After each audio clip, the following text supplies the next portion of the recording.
અમદાવાદ શહેરમાં દિન પ્રતિદિન લૂંટ અને ચીલઝડપના બનાવો વધી રહ્યા છે, ત્યારે અમદાવાદ પોલીસે એક્શન પ્લાન તૈયાર કર્યો હતો અને તેને પગલે તમામ બેંકો અને જાહેર જગ્યા જેવી કે મોલ, આંગડિયા પેઢી જ્યાં પૈસાની લેવડ દેવડ થતી હોય ત્યાં પોલીસ પેટ્રોલિંગ કરશે।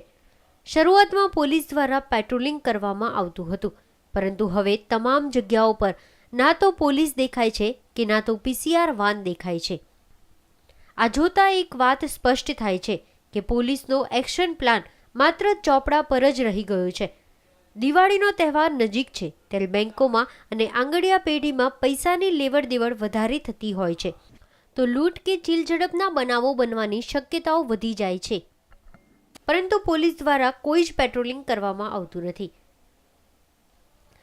અને એક બેંકના સિક્યુરિટી સાથે વાત કરતા તેનું નામ નહીં આપવાની શરતે જણાવ્યું કે પોલીસ પેટ્રોલિંગ કરતી જ નથી, સવારમાં માત્ર બેંક પર હાજરી આપી જતી રહે છે। તો શું પોલીસ એક્શન પ્લાન લોકોને બતાડવા માટે જ બનાવે છે કે તેનો અમલ પણ કરશે, તે મહત્વનો સવાલ બની રહ્યો છે। અમદાવાદ શહેરમાં લૂંટ અને ચીલઝડપના બનાવો વધી રહ્યા હતા ત્યારે પોલીસ દ્વારા નક્કી કરવામાં આવ્યું હતું કે તમામ બેંકોની બહાર પેટ્રોલિંગ કરવામાં આવશે, પરંતુ અહીંયા ના તો તમને પોલીસ જોવા મળી રહી છે કે ના તો કોઈ પેટ્રોલિંગ જોવા મળી રહ્યું છે। જો કોઈ અનિચ્છનીય બનાવ બને તો તેનું જવાબદાર કોણ? કેમેરામેન ગુરુબક્ષ સંધુ સાથે કશ્યપ જોશી, ન્યૂઝ ઓનલાઈન, અમદાવાદ।